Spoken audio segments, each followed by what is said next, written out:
કરવામાં આવ્યા સમાચાર તરફ પાટણથી જ સિદ્ધપુર ધારાસભ્ય ચંદનજી ઠાકોર બીજેપીમાં નહીં જોડાય। તેમણે સ્પષ્ટપણે કહ્યું છે કે ભાજપ કોંગ્રેસના ધારાસભ્યોને ટાર્ગેટ કરી રહ્યું છે। મતદારોનો વિશ્વાસ નહીં તોડું। ચંદનજી ઠાકોર કોંગ્રેસના ધારાસભ્ય છે। તેઓ સ્પષ્ટપણે આ વાતથી ઇનકાર કર્યો છે।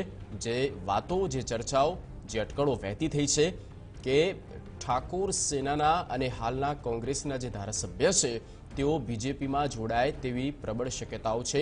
તેની પાછળનો જે તખ્તો છે તે પણ તૈયાર થઈ ચૂક્યો છે। વ્યૂહરચના પણ ઘડી દેવામાં આવી છે।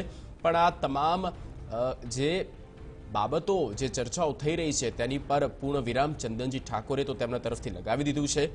સ્પષ્ટપણે કહી દીધું છે કે તેઓ બીજેપીમાં નહીં જાય। કોંગ્રેસના ધારાસભ્ય ચંદનજીભાઈ ઠાકોર ફોનલાઈન પર અમારી સાથે જોડાયેલા છે। ચંદનભાઈ, સ્વાગત છે આપનું TV9 માં। સ્પષ્ટપણે આપનું કહેવું છે કે આપ બીજેપીમાં નથી જોડાવાના? ના, હું બીજેપીમાં આજે નહીં પણ ક્યારેય નથી જોડાવાનો। હું કોંગ્રેસનો સૈનિક છું ને કોંગ્રેસનો સૈનિક હર હંમેશા રહેવાનો છું અને કોંગ્રેસ સાથે ને કોંગ્રેસના મતદારો સાથે હું ક્યારેય દ્રોહ કરવાનો નથી।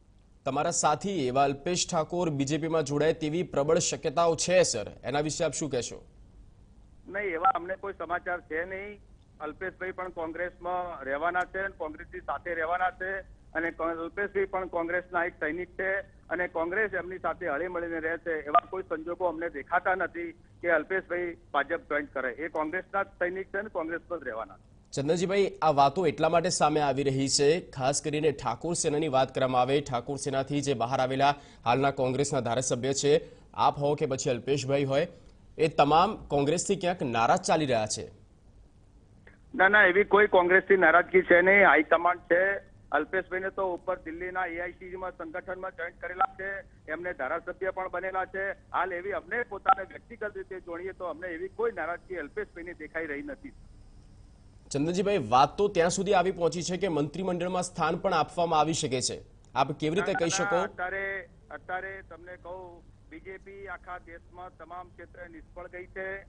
ઉરી હુમલા પછીના જે આપણા મીડિયાના સ્ટેટમેન્ટો અને જે પાકિસ્તાનના સ્ટેટમેન્ટમાં આજે ક્યાંય એનો અતો પત્તો નથી। 350 આતંકવાદી મારી નાખ્યા, એ પૈકીનું કંઈ નથી। આ હુમલામાં જે માર્યા ગયેલા એમના જે સૈનિકોના વડીલો અને માતા પિતાઓ રાહ જોઈને બેઠા છે કે અમારા જે બલે ચાર માતા મોદી સરકાર ક્યારે લાવે। એની બધી આજે તમામ ક્ષેત્રે લોકસભાની ચૂંટણી આવી રહી છે, એમાં બીજેપી જોડે કોઈ મુદ્દો નથી, એટલે આપણે ધારાસભ્યોને બિલકુલ ખોટા ટાર્ગેટ બનાવ્યા છે। એટલે આપ સ્પષ્ટપણે કહી રહ્યા છો કે આપ નથી જોડાવાના। ખૂબ ખૂબ આભાર TV9